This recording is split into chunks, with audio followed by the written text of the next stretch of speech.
promise that we're looking at today is the promise that God will provide all our needs.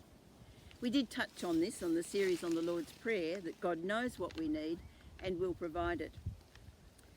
Philippians 4:6 says, "Do not be anxious about anything, but in every situation by prayer and petition with thanksgiving, present your requests to God." In the Old Testament, God is given the name Jehovah Jireh, which means God is a provider. Now, the name came from the story of Abraham, where he was asked to sacrifice his only son, Isaac, and Isaac was the son that God had promised him.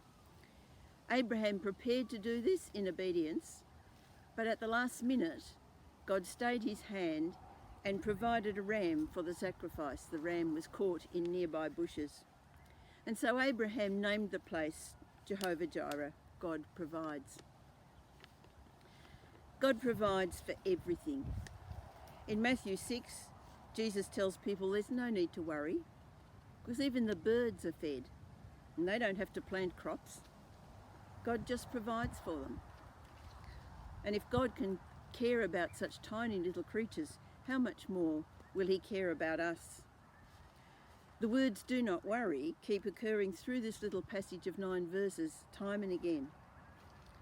God will provide for our most basic needs, food, clothing, but he also provides a place to live, the money we need, for the friend that we need at a particular time. In fact, our whole lives are in his care. I remember when I began training for ministry, I went from a teacher's salary to a student allowance.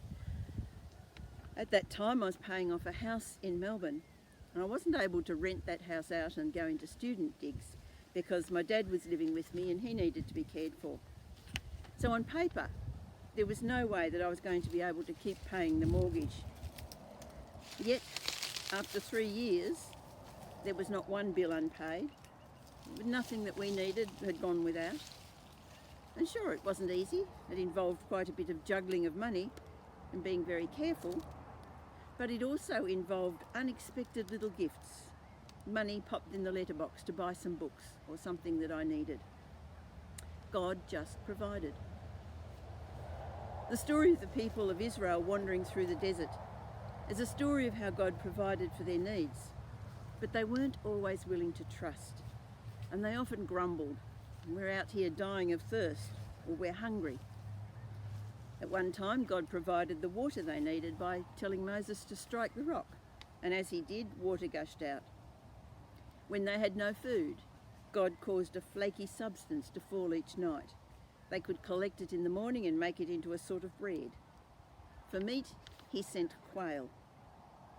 Yet, despite their experiencing his provision, they would complain again and again whenever they got into a difficult situation. This shows a lack of belief in the goodness and trustworthiness of God, and I think that is our problem today. When the chips are down, do we really trust God to provide, or are we quick to grumble about what we do not have? Matthew 6 is the passage telling us not to worry about such basics as food, drink and clothes. And he ends up in verse 34 saying, "Seek first the kingdom of God and his righteousness, and all these things will be given to you as well." In other words, trust in God and his goodness, and he will provide.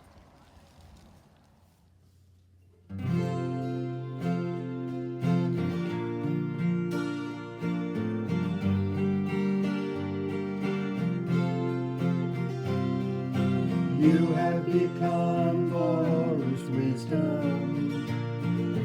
You have become for us righteousness. You have become our salvation. You have become